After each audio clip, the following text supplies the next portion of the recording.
ever been to Bahrain? Have you ever been to Japan? And what's it like to live in Okinawa? Those are not conversations that normally happen with our civilian counterparts, like on the regular, right? Right. I always try to tell young military spouses, and not just tell young military spouses, but live this way myself, is to always find that and focus that on that one thing first, right? So let's get it out there. We're military spouses, so we've got that in common. What's your experience? What's my experience? And then we can go from there. There are military groups, specific military groups that support subsects of our community, right? So there's the American Military Partners Association, which is a beautiful organization that is built around supporting partners and spouses of LGBT military service members. There are all kinds of spouse groups and different interests. There is, like, for example, employment. There is the Military Spouse Professional Network is a channel for you to find people that you can have things in common with. The one thing that I really would like to caution everybody about is pigeonholing yourself into one specific area. Like I was talking about earlier about combining the 6 branch winners in the MSOI program, we had barely anything else outside of being a military spouse in common. But we have learned about fellowship and what that means and being supportive of each other as a whole. And that includes our other interests in life. I am an avid believer in the fact that military spouses are inevitably going to want to support each other, right. And automatically going to have an open door if somebody needs something.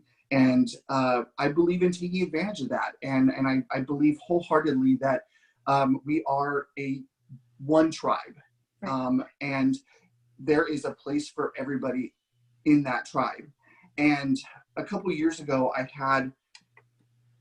had this amazing experience. I was asked to participate with 29 other military spouses across the world to write a book about our experiences. And through that process, I was able to connect with 29 people, all with completely different stories and completely different interests and just completely different backgrounds.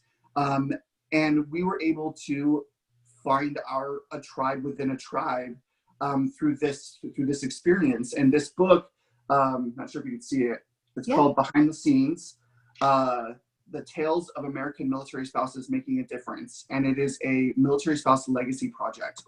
And it is the stories, the true heartfelt stories of military spouses and what we've all gone through and experienced. And reading all of these stories, even though I've only met maybe half of these people in real life, right. I can identify with every single one of them on something.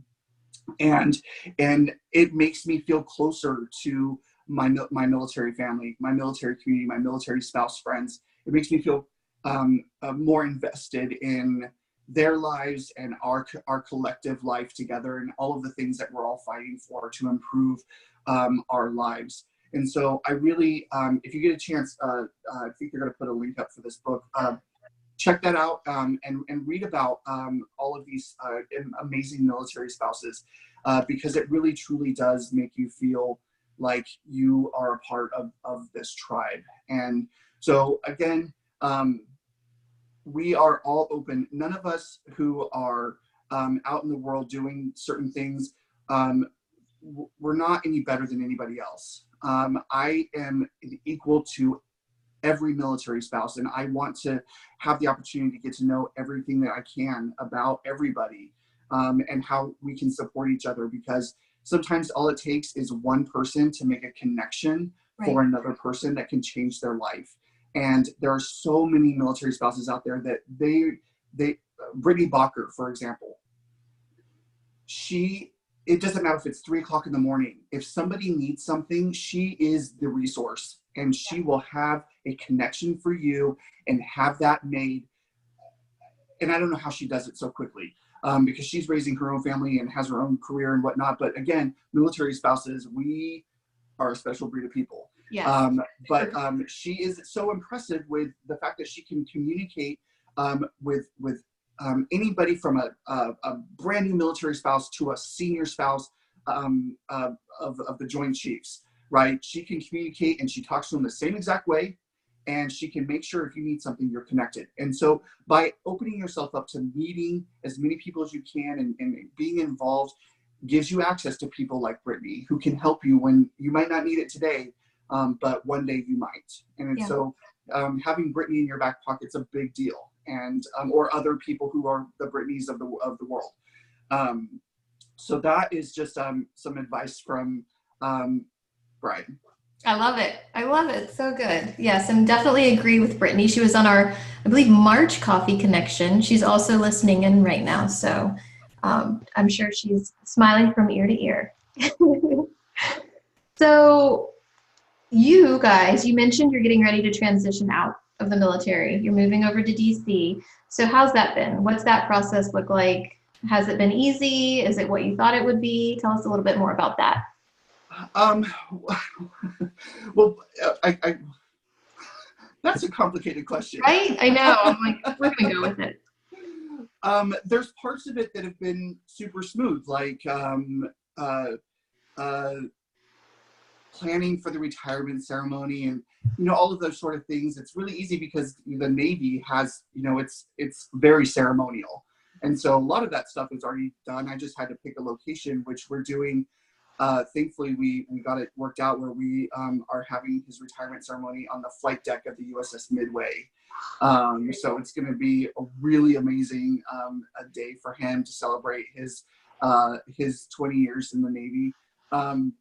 But we really, when the opportunity with Hiring Our Heroes came up, we had already been discussing what did we want to do with this next chapter of our life, and where did we want to go? What did we want to do? And do we want to stay in California? Do we want to experience something new? So we were already having these conversations, and it was very much kismet for me when this opportunity with Hiring Our Heroes came up.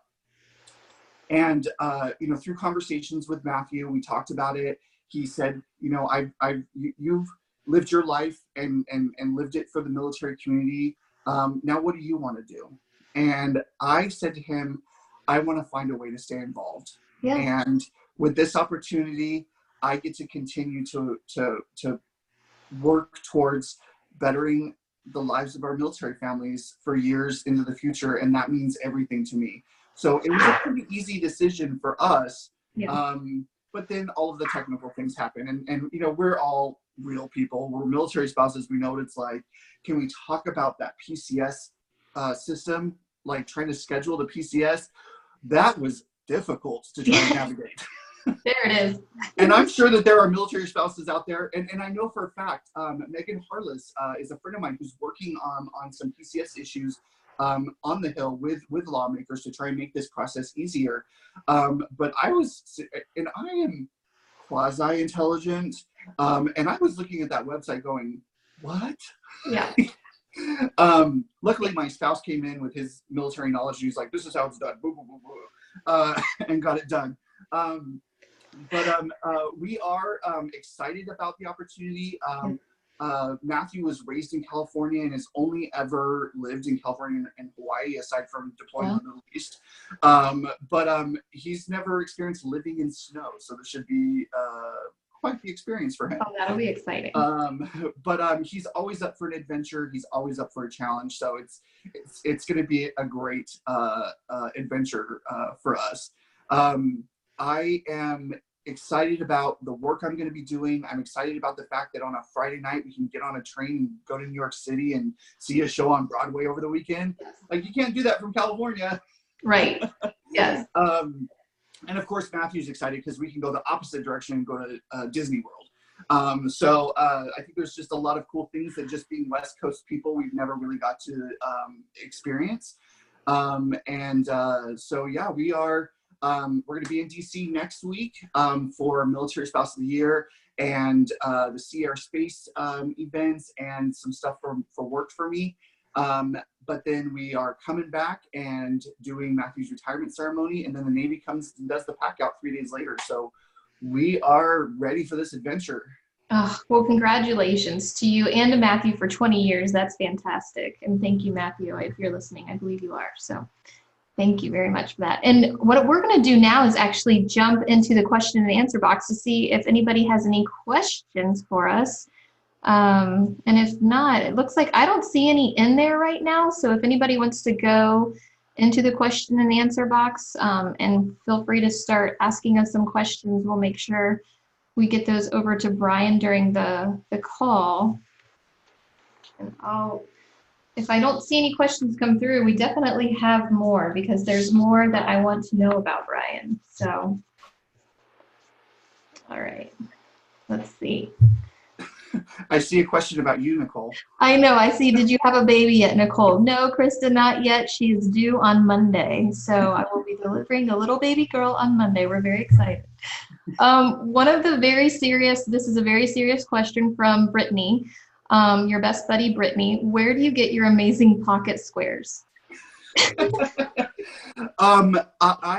couple different places. One, I do have a subscription box that I subscribe to and have for several years. It's called Sprezza.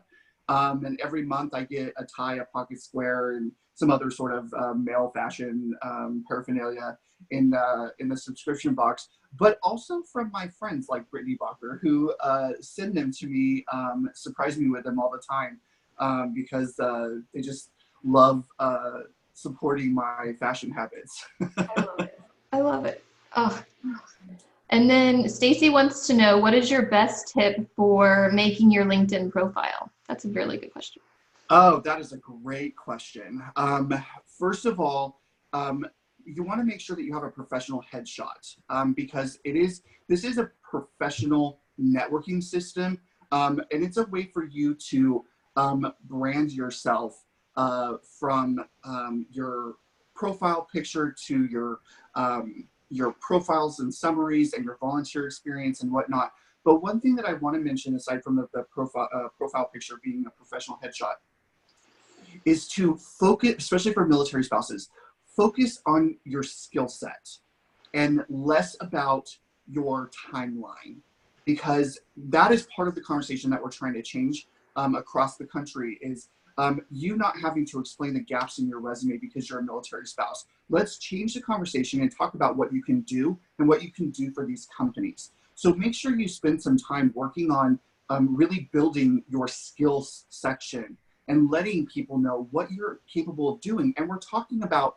if you are organizing fundraisers for a family readiness group, that is project management. Yeah. So put project management as a skill set. It's little things like that that are going to really make the difference in you showing up in searches when employers are searching for potential employees or people to reach out to interview. They're looking for keywords, right? So in those skill sets, make sure you're using the keywords that people are going to be looking for, but marry those words with your actual abilities, and think outside the box, guys. Like I said, if you're managing or helping to put on fundraisers as a volunteer, that is project management, that is leadership, that is fundraising. But I mean, those are skills that can translate to a civilian workforce. So keep those things in mind. Excellent. So we have a question from David. He wants to know if you know of any groups for male spouses. He says it's hard to connect as a husband. So do you have any suggestions? Absolutely. One thing that I do want to recognize and actually appreciate is how welcoming male military spouses have been in the military community, especially in the last few years. I understand that we're going to get the occasional, "Hey, ladies, do you want to have a pedicure night?" or whatever. But we have to understand that. I mean, we are a minority, right? And this has been your space for a very long time. And it's just been in recent years that male military spouses that have even started to like, come out and say, hi, I'm here. Sure. But there is a really great group of guys that you can look up on Facebook called Macho Mil Spouse. They are just amazing human beings who are all male military spouses, and just people you could shoot the breeze with, and just kind of let your hair down. And they're just a great group of guys to be a part of. So if you want to look them up, it's Macho Mil Spouse on Facebook. Perfect. So we're getting a lot of questions in here. So we have a military spouse. She wants to know, what tips do you have for shy spouses to break the ice in new groups?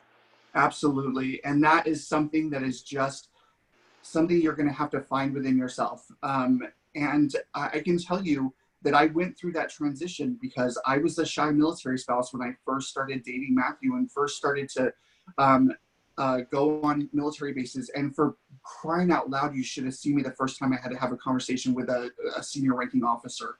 I was sweating so bad, and I just felt like I'm not supposed to be here, and I just had my head down. And I think for me, just giving yourself the opportunity to get experience being around the military community. Give yourself time to get used to it, and the more you do, the more you're involved, the more comfortable you're going to be with it. Just like anything else in life that really makes a change for ourselves. We start out small, yeah, and we grow from there. And just give yourself the opportunity to participate, continue to do it, and the more and more you do it, the more comfortable you'll be talking to people. And like I was talking about Brittany earlier, she talks to brand new military spouses and senior ranking military spouses all in the same way. Mm-hmm. And she has done it. She does that because she's comfortable with what she's talking about, and she believes what she's talking about, and she has the experience. So give yourself some time to be in the environment, and you will come out of your shell. Great. So this question is from Matthew, and I think he's speaking Navy talk here because I'm not really sure, but here we go. How did both of command triads, that's the Navy speak, I feel, welcome you to their commands? Sailors, families. Sailors, question mark, families, question mark. So it's triad. See, I'm the worst. That is the term that's used for the senior leadership of a command, the commanding officer, the executive officer, and in Navy, the command master chief. Did I say triad? Oh, no. Yeah, you said triad. Unbelievable. And I think what Matthew's trying to get at is my experience with working with them. Okay. As a president of an FRG and as a Navy ombudsman, I had to have a lot of interaction with my spouse's command leadership, especially in this past 5-6 years. And one thing that I will mention that really touched my heart was when I was doing a checkout lunch with the triad from Coronado.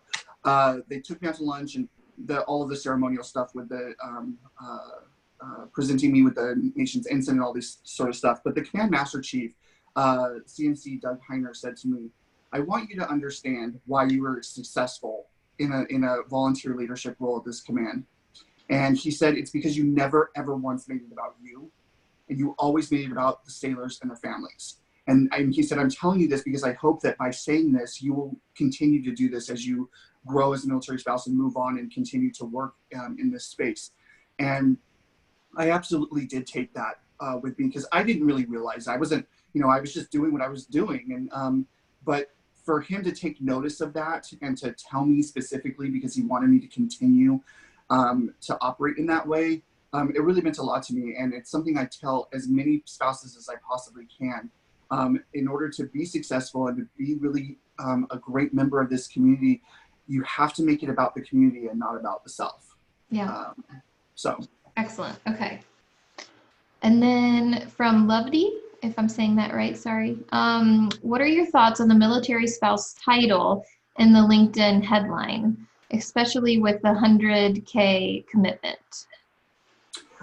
So if you look at my LinkedIn, In my first part of my profile, I want to express what I do and who I am as best as I can. And right now in my life, I am the Senior Manager of Operations and Programs at Hiring Our Heroes. I'm the 2018 AFI Navy Spouse of the Year, and I am a gadget geek.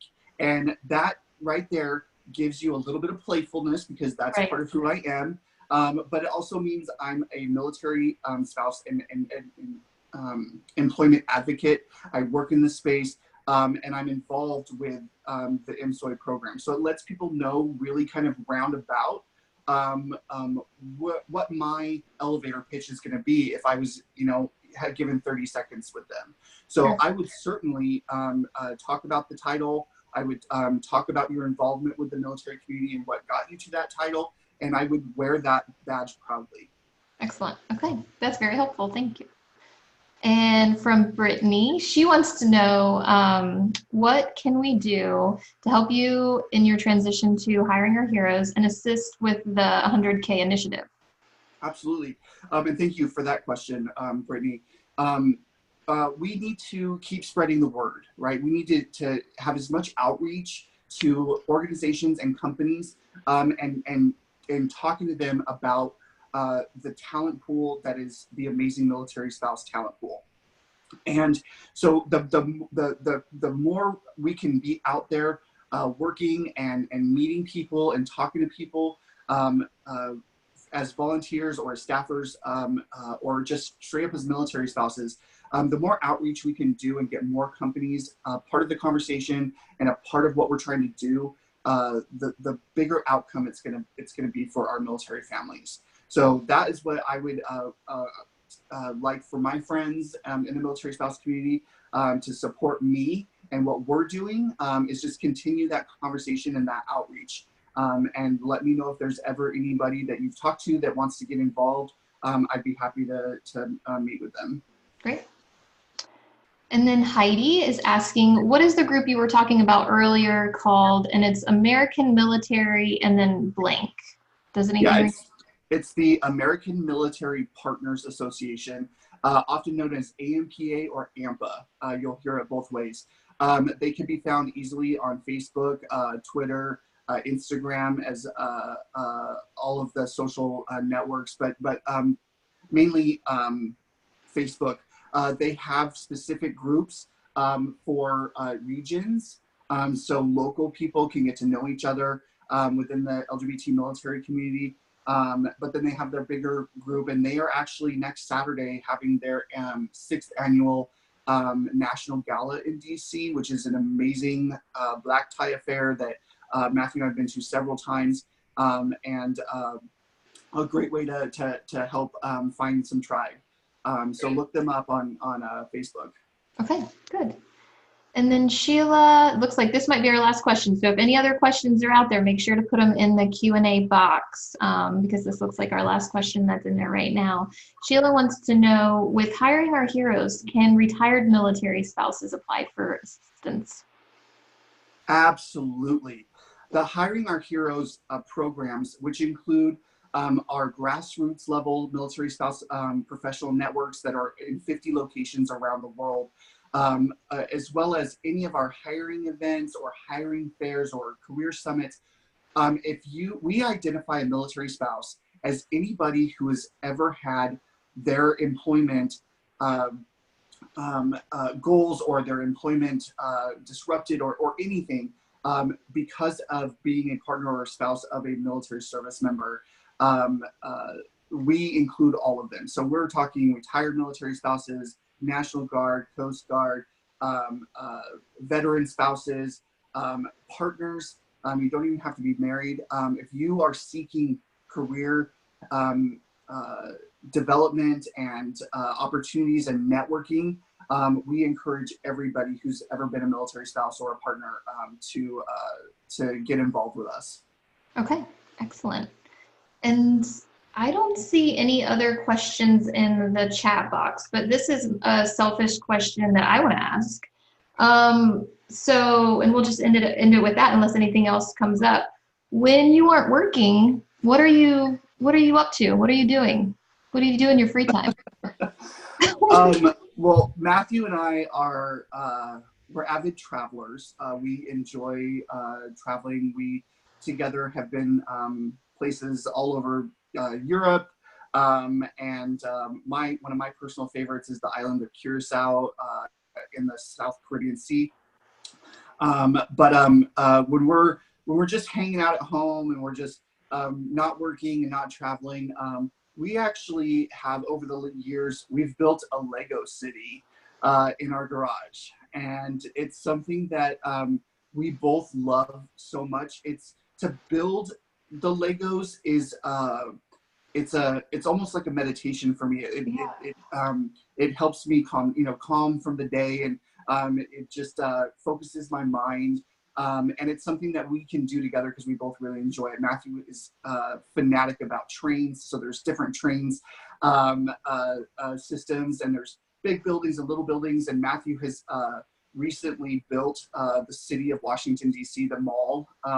So he's got the Capitol and the Washington Monument, and then Lincoln and some other buildings. So we are not looking forward to wrapping all that up in PCS. Oh, that's going to be a but we'll leave that to the movers. I did promise him that when we buy our house in the DC metro area, that I will make sure it has a finished basement so he can have the whole basement to build the Lego city better. So that is definitely that's what we do in our time off. Do you go off models, or do you do it like off your, like you just kind of design it yourself? Both. So okay. there's big sets that you could buy that we've put together. But we've built the city, and all the streets and all of the street lamps. And I think Matthew built the Washington Monument from scratch, like wow, out of his imagination. So it's a little bit of both. Okay. Yeah, because I tried to attempt the Eiffel Tower out of a model before, and it's been like 10 years in the making. We still haven't gotten it built yet. It's like this high, so. Oh boy. Well, thank you everyone for joining us today. We really appreciate your time. Brian, it's been a pleasure. I loved having coffee with you, and we didn't have to worry about any babies coming on this. So that's good. That's, ooh. But really appreciate this. For all of everybody listening, please take the survey at the end of this. It should either pop up after you exit the call, or you might be emailed a survey. So we'd love to hear your feedback. You can find out more about our programs at uso.org/military spouse.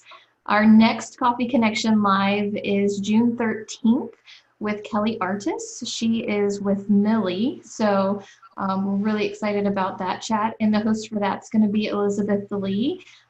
So more to come on that. And any last words, Brian? Just thank you everybody for joining us today, and for being such a welcoming community. It's an honor to be counted in your ranks and to be a part of this military spouse community. So thank you all for the open arms, and thank you for being here today. Excellent. Thanks, Brian. Thanks, everybody. Have a great day. Bye.